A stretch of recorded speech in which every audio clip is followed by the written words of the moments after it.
Welcome back to my ব্লগে সবাইকে স্বাগত বন্ধুরা। আশা করছি যে যেখান থেকে দেখছো সবাই ভালো আছো, সুস্থ আছো।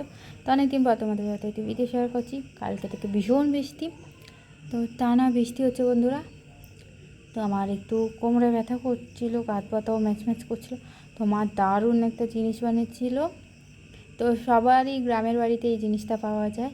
এক নিমিষে ব্যথা দূর হয়ে যাবে বন্ধুরা। সে যত পুরনোই ব্যথা হোক না কেন, এবং গায়ের ম্যাচম্যাচে ব্যথা হলেও দূর হয়ে যাবে।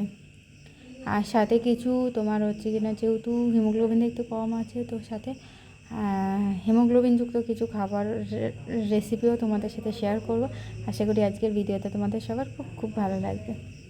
তো ওটা কালকের ভিডিও ছিল। আর এই যে সকালবেলার দিকে দেখো,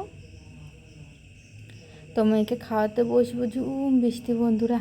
তারপর আমাদের বাড়িতে যে হেল্প করে সে আজকে আসবে না। আমি ভাবছি একদিকে ভালো হয়েছে, যেহেতু সেই মানুষদেরও এত বৃষ্টিতে আসতে কষ্ট হবে।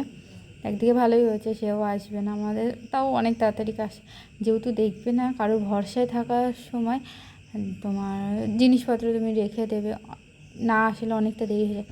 কিন্তু কারোর ভরসায় যখনই তোমরা জিনিসপত্র কিচ্ছু রাখবে না, কোনো কাজ কিছু রাখবে, তখন দেখবে সবার আগে কাজ হয়ে যায়। আমাদের ক্ষেত্রে যেটা হয় সেটাই বললাম তোমাদের। তো প্রথমেই মা ডুমুরের তরকারি করেছিল। তো হাজব্যান্ড তো অনেক খুঁজে খুঁজে ডুমুর নিয়ে এসছে বন্ধুরা। দারুণ খেতে হয়েছিল ডুমুরের এই রেসিপিটা। তোমরা যে কোনোভাবে রেসিপিটা খেতে পারো। অনেকে মাংসর মতো একদম কষিয়ে কষিয়ে খেতে পারো, অবশ্য এই রেসিপিটা ফলো করতে পারো। আর মায়ের কিচেনে দেওয়া আছে, অবশ্যই দেখে নিও। আর সব থেকে বেশি দ্রুত হিমোগ্লোবিন তো কুলেখাড়ার শাকে বাড়ে, সাথে এই ডুমুরে এত তাড়াতাড়ি হিমোগ্লোবিন বাড়ে বন্ধুরা, কি বলবো। আর এই যে গায়ের ব্যথা দূর হওয়ার জন্য মা এখানে খারকোল পাতা বাটা করেছিল, ভীষণ টেস্টফুল হয়। আমার তো এই দিয়ে ভাত হয়ে গেছে। আর এক নিমিষে তোমার হচ্ছে কিনা ব্যথা দূর হয়ে গেছে। আর খারকোল পাতার মধ্যে একটু লেবুর রস দিয়েছিল, যেহেতু তোমার হচ্ছে কিনা মানে একটু গলা কিটকিট করে একটু বর্ষা বর্ষার সিজনে, তো এই কারণে তোমার হচ্ছে কিনা দেওয়া হয়েছিল। তোমরা না দিয়েও খেতে পারো, দিয়েও খেতে পারো, কোনো ব্যাপার না। আর তোমরা কে কে খারকোল পাতা খেতে ভালোবাসো অবশ্যই কিন্তু কমেন্টে জানিও বন্ধুরা। যেহেতু আমাদের বাড়িতে তোমার হচ্ছে কিনা চারজন সদস্যরই ভীষণ ভালো লাগে। পুচকু এখনও ভাত আছে, পুচকু এরপর হয়তো খাবে। আর এই দিকে দেখো বন্ধুরা, সজনে পাতা ডাল করা হচ্ছিল। এটাও ভীষণ উপকার, ভীষণ ভালো। তোমরা জানো সজনে পাতাতে ভীষণ মানে সমস্ত ধরনেরই ভিটামিন আছে। আর সাথে তো প্রচুর পরিমাণে আয়রন আছে বন্ধুরা। এটাও তোমরা লেবুর রস দিয়ে অবশ্যই খাবে। এটাও তো, আর এটাও কিন্তু বাড়ির সমস্ত বাড়ির সবজি রান্না করা হয়েছে। আর এদিকে দেখো কচুরলতি করা আছে। লেতো ভীষণ তোমার হচ্ছে কিনা অনেক ধরনের ভিটামিন আছে, আমি ঠিক জানি না কতগুলো আছে, দেখতে হবে সার্চ করে।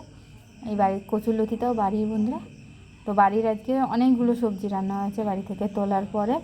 সজনে পাতা, খারকোল পাতা, লতি, আরও অনেক কিছু আছে বন্ধুরা। সকালে চিচিঙ্গা ভাজি করেছিলাম, সেটা তোমাদের সাথে শেয়ার করা হয়নি, সেটাও বাড়ির।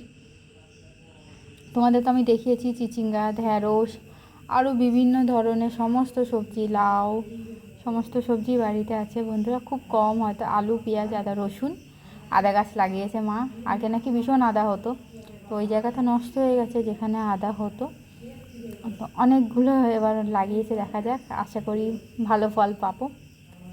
আর তোমাদের যেটা বলছিলাম বন্ধুরা, খারকোল পাতা তোমরা বাড়ির আশেপাশে আনাচে কানাচে সব জায়গায় পাবা। আর যারা এমনি ফ্ল্যাটে থাকো বা শহরে থাকো তারা বাজারে পেয়ে যাবে। অবশ্যই গায়ের ব্যথা দূর করতে এক নিমেষে এই পাতার রেসিপিটা অবশ্যই ফলো করো তোমরা। আর এই যে তোমার কচুরলতিতেও কিন্তু বন্ধুরা, যেহেতু হিমোগ্লোবিন বাড়ে, যে কোনো হিমোগ্লোবিনযুক্ত খাবারে সবসময় লেবুর রস দিয়ে খাবে, তাহলে তোমরা সম্পূর্ণ কার্যকারিতা হবে, না হলে কিচ্ছু হবে না বন্ধুরা। তো এটা আমরা ডাক্তারের কাছ থেকে পরামর্শ পেয়ে তবে তোমাদের সাথে শেয়ার করছি। তো আমাদের ভিডিওতে যে কথাগুলো বলা হয় বন্ধুরা, সেটা মানে পুরোটাই সম্পূর্ণ জেনে তারপরে তোমাদের সাথে শেয়ার করি। কেন তোমার হচ্ছে অনেকে বলবে যে না হয় না কিছু, তো আমরা এটা ডাক্তারের কাছ থেকে পরামর্শ নেওয়ার পর, যেহেতু তোমাদের যাতে উপকার হয়, তোমাদের যাতে কাজে আসে, সেই কারণে এইভাবে তোমাদের সাথে শেয়ার করা বন্ধুরা। যেহেতু অনেকেই জানে না যে তোমার হচ্ছে কি না এইসব আয়রনযুক্ত খাবারে, মানে যেগুলোতে হিমোগ্লোবিন বাড়ে সেই সব খাবারে লেবুর রস ইউজ করতে হয়, মানে ইউজ করে না অনেকে, এমনি খেয়ে। এই যে আমি প্রায় নিজেরাও প্রথমে যখন কুলেখাড়ার শাকটা খেতাম, মানে এমনি লেবুর রস ছাড়াই খেয়ে নিতাম, কচুলতি এমনি খেয়ে নিতাম, সজনে পাতা এমনি খেয়ে নিতাম। কিন্তু যখন জেনেছি তখন আমরা লেবুর রস দিয়ে খাই। আরেকটা সজনে পাতার বড়া বানিয়েছে। একটু কী বলো তো বন্ধুরা, ঠান্ডা ঠান্ডা ওয়েদার, তারপরে বৃষ্টি হচ্ছে, মুখরোচক কিছু একটু খেতে ইচ্ছা করছে, অবশ্যই এই রেসিপিটা ফলো করো। সজনে পাতা খাওয়া ভীষণ উপকার, আর এত সুন্দর মচমচে হয়েছিল বন্ধুরা, গরম গরম ডাল ভাতে ভীষণ জমে যাবে। আজকের ভিডিওতে এতদূর পর্যন্তই। ভালো লাগলে লাইক শেয়ার কমেন্ট করে সকলে পাশে থাকবে। আর সকলে এতক্ষণ ধৈর্য সহকারে আমার ভিডিওটা পুরো দেখার জন্য সবাইকে অসংখ্য অসংখ্য ধন্যবাদ। তোমরা এইভাবে আমার পাশে থেকো, যাতে তোমাদের ভালোবাসা এইভাবেই এগিয়ে যেতে পারি। আগামীকাল দেখা হবে নতুন একটি ভিডিওতে। কিছু সমস্যার কারণে ভিডিও দিতে পারিনি বন্ধুরা, আবার নিয়মিত ভিডিও দেবো।